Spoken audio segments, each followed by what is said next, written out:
का खराबी पी तो तुझे बोले लोग कोई शराबी जा गोल का साला भाग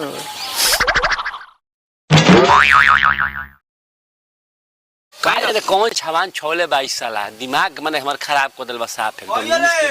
का रे और देख ना अपना नदावा में कौन दूसरा मुतोता अपना नाम है कहां रे अरे ई त पिया कावा हो